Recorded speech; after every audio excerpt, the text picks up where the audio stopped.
Welcome back. Thank you for staying with us. Acting Police Commissioner Milton Daisy has announced that the investigation into the death of Arnold Joseph, a 17-year-old who was fatally shot by police on the 22nd of May, is almost complete. Daisy explained that only one piece of evidence is missing, and the reason it has not been able to be sent out for testing is because of the COVID-19 pandemic. Genevieve Gonzague has more. On the night of May 22, 2019, 17-year-old Arnold Joseph was shot dead by police at the intersection of Chaussee and La Panse Road. More than 1 year later, family members say they have not gotten any satisfactory updates as to what is going on with the investigation. On Thursday, Acting Police Commissioner Milton Daisy told reporters that the investigation into the shooting death is near completion. Okay, in relation to that incident, I think the matter is very much close to being completed. However, there is one particular evidence that is required that we cannot get now. The acting commissioner attributed the delay of the completion of the investigation to the recent global COVID-19 pandemic. In as much as there may have been delay, but I think one of the reasons for that delay is COVID, because the firearms has to be the firearms involved or the firearms that the officers who were on duty has to be tested. We have to get a report, and this we have not gotten. And as we know, the experts are out of our jurisdiction. These firearms has to be taken out, whether it is to the US, VI, Bermuda, or whichever place. But because of the limitations on travel, that we could not have them tested. But in terms of every other thing with the investigation, that has been done. It is just this aspect that we are missing. So as soon as we can get that done, then we are ready to go ahead with that matter. As to the employment status of the officers involved in the investigation, Daisy says the force is moving on the premise that one is innocent until proven guilty. The officers were on actual duty. I'm not saying that certain things may or may not happen. What I'm saying that they were on lawful duty and something happened. We need to prove that the officers did something wrong before we could take action. They were on duty. If it's an officer who's not on duty and something happened, that is something else. Actually, we usually go by the maxim that one is innocent until proven guilty, and then we usually try to tread in that direction. He indicated that he is aware that the victim's mother has been agitating for answers and promised that he will do all in his capacity as the acting police commissioner to ensure she gets the justice and the answers that she is searching for. Clip. Daisy says in due time all the evidence and information will be received. For now, he is imploring for a bit of more patience. Reporting for Hot 7 News, I am Genevieve Gonzague. Thank you, Jacques. The parliamentary representative for Castries North, Stevenson King, has addressed swirling rumors that he has in the past reproached his constituents in order to hold on to his current position. On Thursday morning, the MP said on the contrary, he is known for being too giving and for serving from a place of sincerity. The UWP minister has served as the Castries North MP for decades. I don't reproach it. As a matter of fact, I tend to forget what I do for people. Many times the people remind me of what I did for them because it comes out of the heart. I don't do things for reward. I do things because there's a genuine need. What we are called in as politicians to do is to serve the people, to meet them to lift them where they're weak, to extend a hand where they need that hand, and not later on to reproach them. That will not be my style.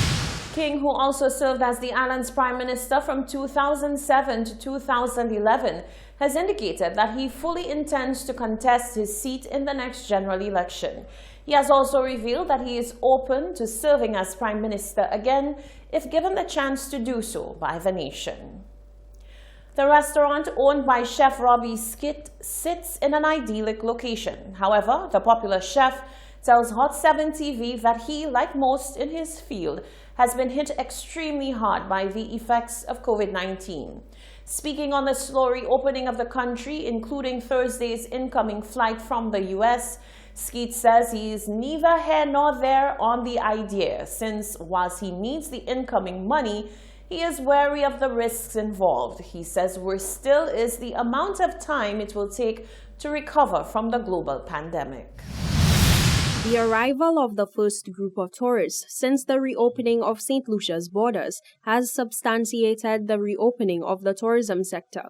However, it is not business as usual, with strict protocols governing how visitors maneuver while on the island. Restaurant owner Chef Robbie Skeet believes this could possibly worsen the situation for small tourism-dependent businesses, given that visitors will only be allowed to access services from a select few outside of their place of accommodation. I'm one who stands to gain or benefit from their business. Not that I think that I will. I mean, the number of people who are coming down is just a drop in the bucket. So the trickle effect getting down to me and to everybody and it being beneficial or whatnot is, few and far. That's either here or there. I probably wouldn't get one of those tourists. They'd probably be kept in. They'd probably be doing delivery service from specific restaurants in close proximity of the hotel if that's what's allowed. Skeet says it will be a long time before things normalize for businesses like his. He noted that due to mass unemployment and widespread pay cuts, even business engagement from locals has been severely cut.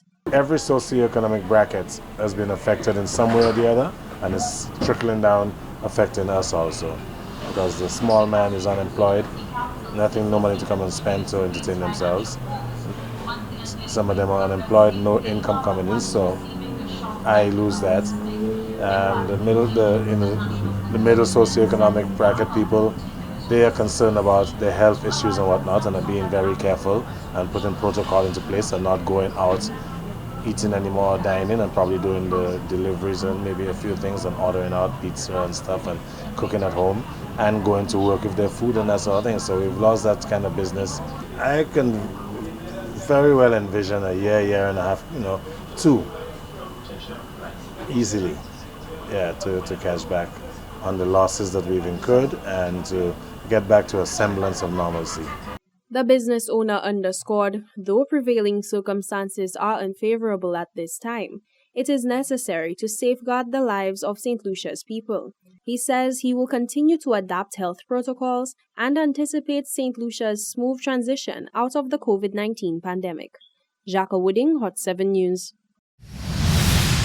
The World Health Organization, WHO, says it is carefully monitoring a case of the bubonic plague in China's northern Inner Mongolia region, but says that it is not high risk. A herdsman is stable in hospital after being confirmed with the disease over the weekend. A WHO spokeswoman said the case was being well managed. Bubonic plague caused by a bacterial infection was responsible for one of the deadliest epidemics in human history, the Black Death, which killed about 50 million people across Africa, Asia, and Europe in the 14th century. There have been a handful of large outbreaks since. It killed about a fifth of London's population during the Great Plague of 1665, while more than 12 million died in outbreaks during the 19th century in China and India. But nowadays it can be treated by antibiotics. Left untreated, the disease, which is typically transmitted from animals to humans by fleas, has a 30 to 60% fatality rate. Symptoms of the plague include high fever, chills, nausea, weakness, and swollen lymph nodes in the neck, armpit, or groin. This is the Hot 7 TV Nightly News. Sports and weather are coming up after the break.